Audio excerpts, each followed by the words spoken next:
যে বাড়িতে আমি থাকলাম আগে থাকতো আমার দাদা, তারপরে দাদার দাদা, আমি মরে গেলে থাকবে আমার ছেলে, তারপরে থাকবে আমার নাতিপতি। তো এটা আমার বাড়ি হইলো কেমনে? আসল মালিক তো একজন, তিনি কে? কত টাকা দিয়ে ফ্ল্যাট কিনলাম, বাড়ি বানালাম, ইটালি থেকে টাইলস এনে গোসলখানাটা তৈরি করলাম, আমার জীবনের শেষ গোসলটা কি ওই গোসলখানায় হবে? চিল্লায় বলেন। এজন্য আসল ঘর হচ্ছে কবরের ঘর।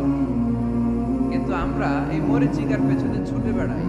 ধোকা, এটা একটা ধোকা। সবাই ব্যস্ত, সুপার বিজি, খুব ব্যস্ত। কি জন্য তুমি ব্যস্ত জানে না? মরিচিকা, কাসারাব, মরিচিকা, ধোকা, লালসা।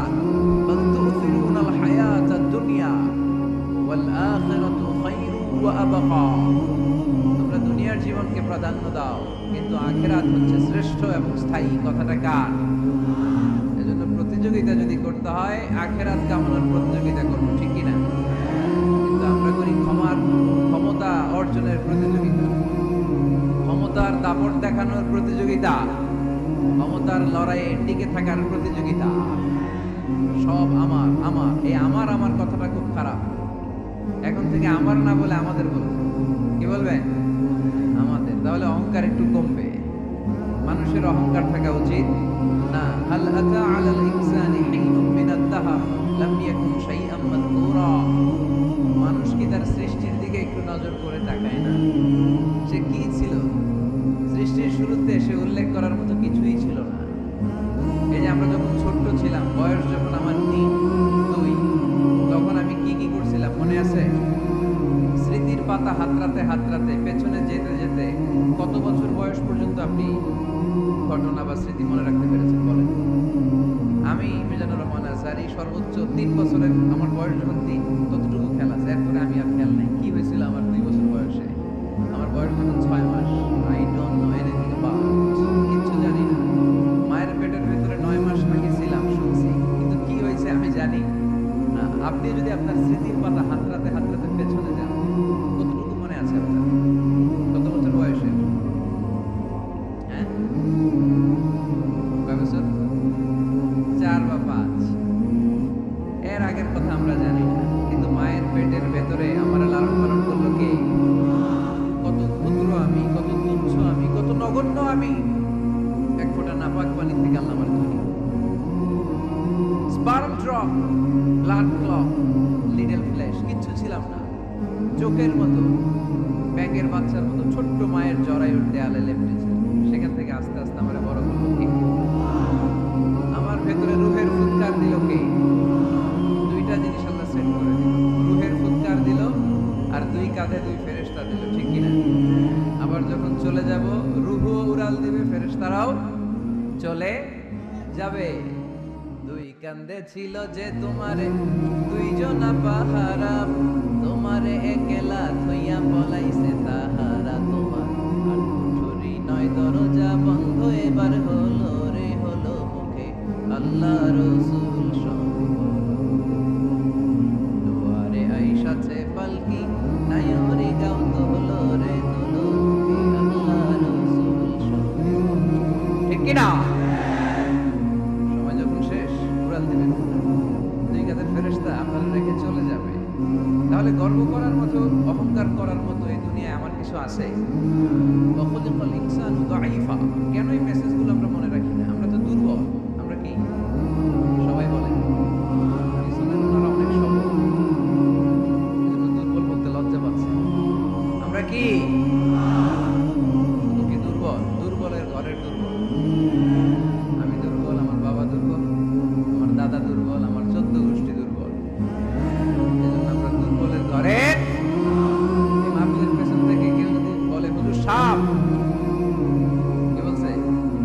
আসলে সাপ নাই, খালি কইছে সাপ। এরপরে মুজাহিদদেরকে আর খুঁজে পাওয়া যাবে না, সব তো সাপ বাদ দেন। বাবা ব্যাংক চিনেন? চিনেন না? নানটা যে নাই না, বাবা ব্যাংক কি করে? লাফায় না? সাপ, সাপ তো অনেক মানুষ। বাবা ব্যাংক, 2টা বাবা ব্যাংক এদিকে, 2টা এদিকে, আর বাকি 2টা এদিকে। 6টা বাবা ব্যাংক ছেড়ে দিয়ে কি হবে? ব্যাংক লাফাবেন, আপনি লাফাবেন। ব্যাংক আর লাভ দেবে, তার চেয়ে বড় লাভ দেবেন আপনি, ঠিক কিনা? তো এই তো আমাদের ক্ষমতা। ভূমিকম্প আসলে শব্দ বাড়ির মালিক, ভূমিকম্প আসলে নারায়ণগঞ্জের শুধু ভাড়াটিয়ারা বাড়ি ফেয়ে দেয়, বাড়িওয়ালারা দৌড়ায়। হ্যাঁ, বাড়ির মালিক তো নেই, উনিও দৌড়ায়, ভাড়াটিয়াও দৌড়, বাড়িওয়ালাও দৌড়, সরকারও দৌড়, জনগণও দৌড়। চিল্লায় বলো ঠিক কিনা? দুর্বল আমরা, দুর্বলের ঘরের দুর্বল। এই জন্য আমরা যেন অহংকার প্রদর্শন না করি। অহংকার আল্লাহর চাদর, আল্লাহর চাদর ধরে যেন আমরা না টানি। আমরা যেন বিনয়ী হই, মুতাওয়াদি। কানা রাসূলুল্লাহ সাল্লাল্লাহু আলাইহি ওয়াসাল্লাম মুতাওয়াদিআন জিদ্দান, অত্যন্ত বিনয়ী ছিলেন আল্লাহর রাসূল। কখনো অহংকার দেখাতেন না, কখনো অহংকার প্রদর্শন করতেন না। অহংকার করা হচ্ছে শয়তানের খাসলাত, ঠিক কিনা? খালাকতানি মিন নার ওয়া খালাকতাহু মিন তিন। সে লজিক খাটাইছে আল্লাহর সাথে। আল্লাহর সাথে লজিক খাটানো যাবে? আল্লাহ বললেন সেজদা দাও, আদমকে সেজদা দাও, সব ফেরেশতারা সেজদা দিল। শয়তান যুক্তি খাটালো, খালাকতানি মিন নার, আল্লাহ তুমি আমাকে তৈরি করেছো আগুন থেকে, ওয়া খালাকতাহু মিন তিন, আদমকে তৈরি করেছো মাটি থেকে। মাটির বৈশিষ্ট্য রেখে দিলে নিচে টপাস করে পড়ে, আর আগুন জ্বালিয়ে দিলে উপরে দাউ দাউ করে উপরে উঠে যায়। তো যেটা ঊর্ধ্বগামী, এটা নিম্নগামীকে কখনো সেজদা করতে পারে না। এই লজিক খাটাই আসে শেষ, ওর দুনিয়াও শেষ, আখিরাতও শেষ। আল্লাহর আদেশের ক্ষেত্রে কোনো লজিক নাই। সামি'না ওয়া আতা'না, শুনলাম মানলাম। আল্লাহ আদেশ করেছে, এই আদেশের উপরই থাকতে হবে। বরকত আছে না নাই? আমরা যেন অহংকারী না হই, আমরা যেন বিনয়ী হতে পারি। আল্লাহ তুমি তৌফিক দান করো। আজকের মাহফিলটাকে আল্লাহ তুমি নাজাতের ওসিলা বানাও। আমার যে যুবক ভাইরা আজকের এই প্রোগ্রামে স্বতঃস্ফূর্ত অংশগ্রহণ করার মধ্য দিয়ে ইসলামের পক্ষে এই গণজোয়ারকে তৈরি করেছে, এই গণজোয়ারকে তুমি ইসলামের জন্য কবুল করো। আমার প্রাণপ্রিয় যুবক ভাইদেরকে তুমি সাইয়েদনা ওমর ফারুক রাদিয়াল্লাহু তাআলা আনহুর মতো ইসলামের বীর সেনানী হিসেবে কবুল করো। পর্দার অন্তরালে আমার মা বোনদেরকে আল্লাহ তুমি খাদিজাতুল কুবরা তাহেরা রাদিয়াল্লাহু তাআলা আনহার মতো কবুল করো। পুলিশ ভাইরা আজকে অনেক কষ্ট করেছে। আপনাদের এই থানার সম্মানিত ওসি সাহেব ওনার প্রোটোকল দিয়ে আমাদেরকে এখানে নিয়ে এসেছে। আপনাদের এই এলাকার সম্মানিত চেয়ারম্যান সাহেব সারাটা দিন অনেক কষ্ট করে এই প্রোগ্রামকে এনশিওর করেছে। বিশেষ করে আপনাদের অত্র এই আসনের সম্মানিত এমপি মহোদয় সেলিম ওসমান সাহেব, উনিও খুব খোঁজ খবর নিয়েছে এই প্রোগ্রামের ব্যাপারে। সর্বোপরি আমরা আল্লাহর কাছে শুকরিয়া জানাই যে আল্লাহ তাআলা আজকে আমাদেরকে সুস্থভাবে এই প্রোগ্রামে আসার সুযোগ করে দিয়েছে। এরকম প্রোগ্রাম, কোরআনের মাহফিল বন্ধ হোক, এটা কি আমরা চাই? কোরআনের কথা চলবে, এটা আমরা চাই কি চাই না? সেজন্য যদি ত্যাগ স্বীকার করা লাগে, দরকার আছে না নাই? ময়দানে যদি থাকতে হয়, রাজি আছে না নাই?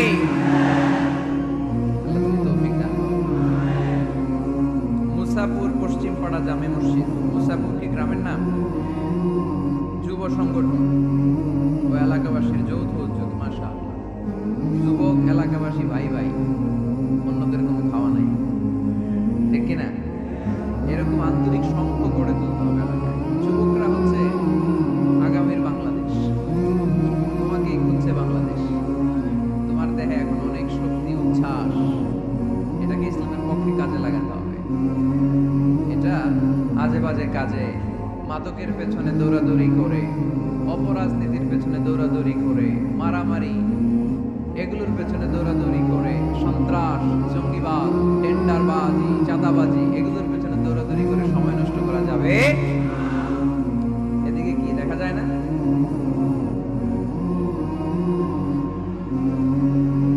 স্টেজের এই পাশে যারা আছেন একটু যাবেন, সামান্য চাপলেই ওনারা দেখতে চায়, দেখতে চায়। বাস বাস বাস, একটু চাপতে হবে বোধহয় আপনাদের। মাশাআল্লাহ, বসো বসো বসো, ঠিক আছে। নারায়ণগঞ্জের ছেলেরা অনেক ভদ্র। অন্যান্য জেলায় আমার আধা ঘন্টা লাগে থামাইতে, এইদিকে দেখে না, ওইদিকে মানুষের স্রোত ধাক্কা ধাক্কি, এদিকে জায়গা হয় না। বিশাল প্যান্ডেল, 1 লক্ষ লোক বসতে পারে, জায়গা করছে, এরপরও জায়গা হয় না। সর্বোচ্চ চেষ্টা করেছে কমিটি, আমি জানি। তাদের সর্বোচ্চটা দিয়ে চেষ্টা করেছে। আসার পরে তারা আবেগ আপ্লুত হয়ে গিয়েছে। খায় নাই নাকি, সারাদিন খায় নাই, অনেক কষ্ট করেছে আমি জানি। এই জন্য আপনারা সহযোগিতা করবেন। নারায়ণগঞ্জের ছেলেরা অনেক ভদ্র। গতকাল আমার এলাকায় মাত্র এলেই আমি ঠিক করতে পারিনি, আধা ঘন্টা সময় নিছে। এদিকে কয় হুজুর দেখি না, আপনি আসেন। ওদিকে গেছি, কয় এদিকেও আসতে হবে। পরে এদিকে যে এদের সাথে দেখা করলাম, সব শেষে আধা ঘন্টা 35 মিনিট পরে এরা ঠান্ডা হয়েছে। তারপরে লোকের থাকা থাকি, এই গণজোয়ার এগুলো কোরআনের বিজয়ের একটা সাক্ষী, বিজয়ের একটা সাইন, ঠিক কিনা? এই বিজয়কে কি কেউ ঠেকায় রাখতে পারবে? দুনিয়ার কোনো লাভের জন্য আমরা আসছি? একজনকে খুশি করার জন্য এসেছি, তিনি কে? এই বিজয়ের জন্য যদি সর্বোচ্চ স্যাক্রিফাইসের নাজরানা পেশ করতে হয়, আমরা রাজি আছি না নাই? কারা কারা রাজি? দুহাত উঁচু করে আল্লাহর দেখায়।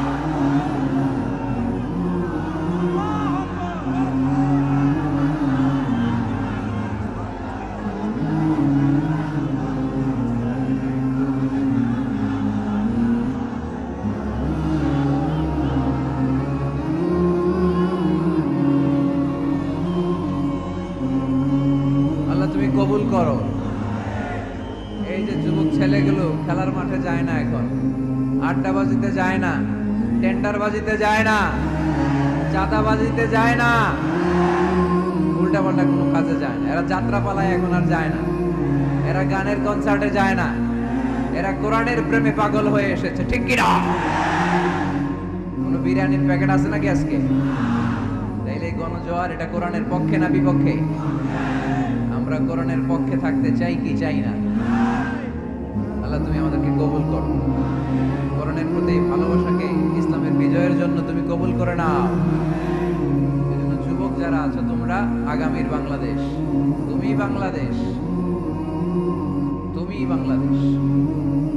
10 বছর 20 বছর এমন ভাবে আমরা বাংলাদেশের জন্য কাজ করব যাতে গোটা বিশ্ব বাংলাদেশের নাম শুনলে এটা একটা সমৃদ্ধ দেশ, সুখী দেশ, একটা মডেল কান্ট্রি,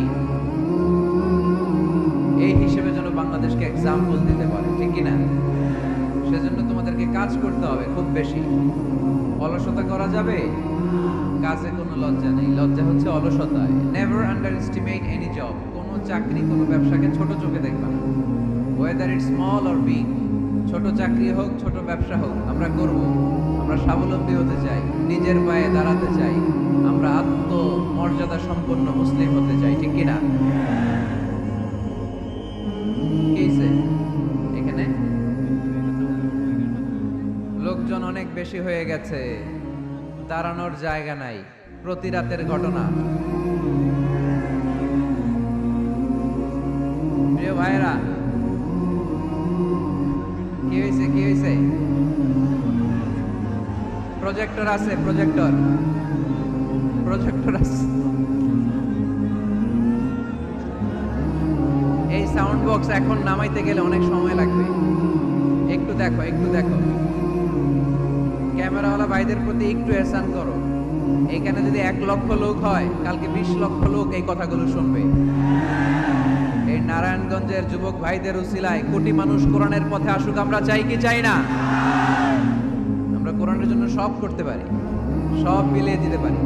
আজকের এই 1 ঘন্টার কষ্ট আমাদের কাছে কোনো কষ্টই না, তাই না? মাশাআল্লাহ, মাশাআল্লাহ, এই তো চমৎকার। বেশি নাড়াচাড়া করো না, বেশি নাড়াচাড়া করা যাবে না। আস্তে করে রেখে চুপ করে বসে যাও, চুপ করে বসে যাও। এই তো ছেলেপেলেরা অনেক ভদ্র, ঠিক আছে, আওয়াজ হবে না। জায়গা না পেলে দাঁড়িয়ে শোনো। বলছিলাম যুবকরা হচ্ছে আগামীর বাংলাদেশ। কাজকে ছোট করা যাবে না। যে কোনো কাজ পেলেই করা শুরু করতে হবে। নতুন চাকরি পেলে, নতুন ব্যবসা পেলে এরপরে ধরবা, কিন্তু বাবুগিরি দেখিয়ে অলসতা করে বসে থাকা যাবে। কাজ ছোট হোক বা বড় হোক, বরকত দেয় কে? সুন্দরভাবে করলে প্রত্যেকটা কাজে বরকত আছে না নাই? যে কোনো কাজ করো না ভাই, যে কোনো কাজ করো, তা যেন হয় সবার চেয়ে সবচেয়ে সুন্দর। যে কোনো কাজ করো না ভাই, যে কোনো কাজ করো, তা যেন হয় সবার চেয়ে সবচেয়ে সুন্দর। হোক না সেটা পড়ালেখা, রঙের ভাষায় ছবি আঁকা, হোক না সেটা পড়ালেখা, রঙের ভাষায় ছবি আঁকা, হোক না সেটা সামান্য কাজ কিংবা মহত্তর, তা যেন হয় সবার চেয়ে সবচেয়ে সুন্দর। যে কোনো কাজ করো না ভাই, যে কোনো কাজ করো, তা যেন হয় সবার চেয়ে সবচেয়ে সুন্দর। ঠিক কিনা? যেটাই করি না কেন কাজ যেন সুন্দর হয়, কাজটা যেন এক্সাম্পল স্থাপন করার মতো হয়। তাহলে ওই কাজে বরকত দিবে কে? মাইক অপারেটর কে? আরেকটু স্ট্রং করতে হবে, আরেকটু স্ট্রং করো। ঠিক আছে, আমি বলছি আল্লাহ রাসূল সাল্লাল্লাহু আলাইহি ওয়াসাল্লাম যখন তোমাদের মতো যুবক, তিনি কি অলস ছিলেন? মা বাআসাল্লাহু নাবিয়্যান ইল্লা রাআল গানাম। এই পৃথিবীতে এমন কোন নবী ছিল না যেই নবীরা ছাগল চড়ায় নাই। সুবহানাল্লাহ বলবা না? ছাগল চড়িয়েছেন আমার প্রিয় নবী মুহাম্মদ সাল্লাল্লাহু আলাইহি ওয়াসাল্লাম। মরুভূমিতে তিনি ছাগল চড়াতেন অল্প কিছু পারিশ্রমিকের বিনিময়ে। সাহাবারা বললেন, ইয়া রাসূলুল্লাহ, সব নবী ছাগল চড়িয়েছে বুঝলাম, আপনিও? আল্লাহ রাসূল বললেন, হ্যাঁ আমিও কুনতু আরআহা আলা কারারিহি আহলি মক্কা।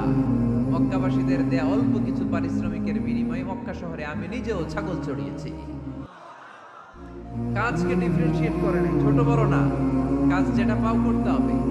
কাজ করে খাওয়ার মধ্যে কোনো লজ্জা নেই, আছে শুধু সম্মান। ঠিক কিনা? সাউন্ড তো আরো খারাপ হয়ে গেল মনে হয়। এরকম কেন? একটা স্ট্রং এবং clean, strong and clean sound দাও। আসো আসো, ঠিক করো। এই জন্য যুবক যারা আছো, তোমরা আগামীর বাংলাদেশ। আল্লাহ রাসূল সাল্লাল্লাহু আলাইহি ওয়াসাল্লাম যুবক বয়সে একটা সংগঠন করেছিলেন, নাম হচ্ছে কি নাম? আরবিতে এটাকে বলে হালাফুল ফুদুল।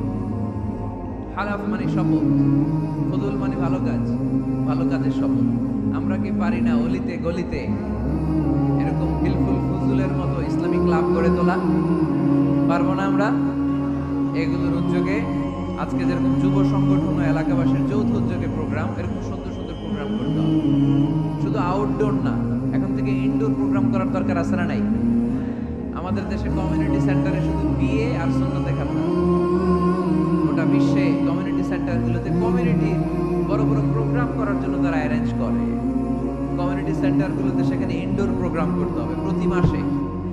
ভালো ভালো স্কলারদেরকে এনে, ইনফ্লুয়েন্সিয়াল স্পিকারদেরকে এনে যুবকদেরকে মোটিভেট রাখার দরকার আছে না নাই? কারণ যুবকরাই আগামীর বাংলাদেশ। আল্লাহ রাসূল সাল্লাল্লাহু আলাইহি ওয়াসাল্লাম প্রতিজ্ঞা করালেন যে হেলফুল ফুজুলের শপথ হচ্ছে মক্কায় চাঁদাবাজি টেন্ডারবাজি চলবে না, দুর্বলের উপর সবলের কোনো অত্যাচার চলবে না। এরকম হেলফুল ফুজুল থাকার দরকার আছে না নাই? আল্লাহ যুব সংগঠনকে তুমি কবুল করো, এলাকাবাসীকেও তুমি কবুল করো। মিনারবাড়ি বন্দর, নারায়ণগঞ্জ, মুসাফুর রাস্তার পাশে 2 দিন ব্যাপী তাফসীরুল কোরআনের প্রোগ্রাম, আজকে দ্বিতীয় রজনী। প্রথম দিন কথা বলেছিলেন হযরত মাওলানা সাদিকুর রহমান আল আজহারী। আল আজহার ইউনিভার্সিটিতে আমরা একসাথে পড়াশোনা করেছি। আমার ছোট ভাই সুন্দর কথা বলে, কোরআন থেকে বলে। আল্লাহ তাআলা সাদিকুর রহমান আল আজহারীর জ্ঞানকে তুমি আরো বাড়িয়ে দাও। আজকের রজনীতে আমাকে রেখেছেন আপনার আলোচক। আমার আগে কথা বলেছে very energetic, hard working, enthusiastic যুবকদের আইকন শায়েখ সিফাত হাসান। সে আমারও মাঝে মাঝে বসায় আওয়াজ করে, সুন্দর সুন্দর কথা শোনায় সে আমাকে, আমিও মন্ত্রমুগ্ধ হয়ে শুনি। যুবকরা যেখানেই আছে ওখানে এনার্জি আছে না নাই? যুবকদের থেকে কথা শুনতে হবে, কারণ যুবকদের মধ্যে আছে অনেক শক্তি। এই শক্তিকে আমরা পজিটিভ হইতে